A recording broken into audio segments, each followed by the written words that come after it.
আজকে আমি ডিম রান্না করব। তো 4টা ডিম নিয়েছি, 2টো আলু নিয়েছি। একটু অন্যরকম করে করব, সাধারণভাবে আমরা যেভাবে করি তো একটু মশলাগুলো একটু আলাদা হবে। আর এইখানে নিয়েছি লঙ্কা গুঁড়া, হলুদ, জিরা গুঁড়া, ধনে গুঁড়া, লবণ, শুকনো লঙ্কা, তেজপাতা, আদা আর জিরা। তো আদাটা বেটে নেব। আর চলুন তাহলে আলুটা আর ডিমটা সিদ্ধ করে নিই আগে। আর লাগবে টমেটো, আমার কাছে চেরি টমেটো ছিল তাই আমি এটা দিব। ডিম আর আলুটা সেদ্ধ করতে দিলাম। কাঁচা লঙ্কাটা ভুলে গেছিলাম, কাঁচা লঙ্কা আদাটা পিষে নিব।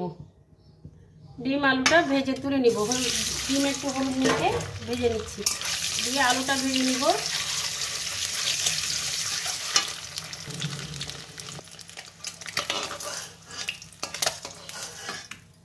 এবার ওই তেলে আলুটা ভেজে নেব।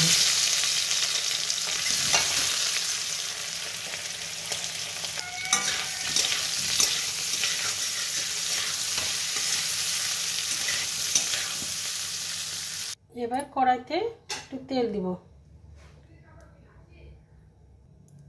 এবার কড়াইতে তেজপাতা, শুকনো লঙ্কা, গোটা জিরে, এবার আদা, এবার একে একে সব মশলা দিয়ে দেব। ধনে, জিরে, লঙ্কা, হলুদ, লবণ,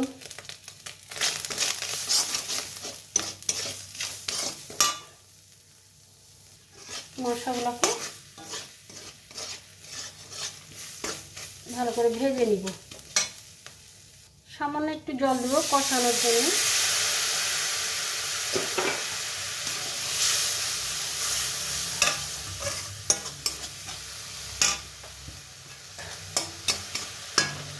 এবার তেলটা বেরিয়ে এসে এবার টমেটোটা দেব।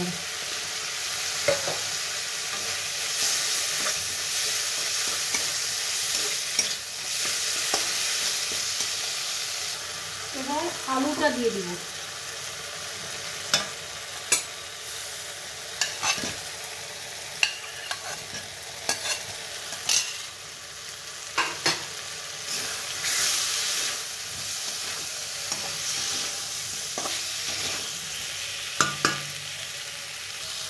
ভালো করে কষিয়ে জল দিয়ে দেবো। এবার কষানো হয়ে গেছে, জল দিয়ে দেবো।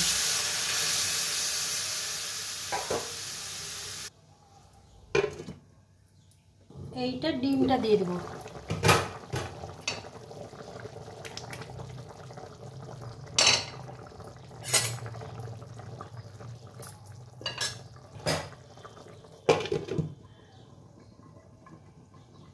এবার হয়ে এসছে, একটু গরম মশলার গুঁড়ো দিয়ে ছিটিয়ে নেব। ইচ্ছা করলে আপনারা নাও দিতে পারেন, এর বদলে ঘি দিতে পারেন। তো আমি একটু দিচ্ছি সামান্য গরম মশলা গুঁড়ো দিয়ে এবার নামিয়ে নেব। হয়ে এসছে। Thank you everyone. যদি আমার রেসিপিটা ভালো লাগে অবশ্যই লাইক কমেন্ট করবেন। Thank you.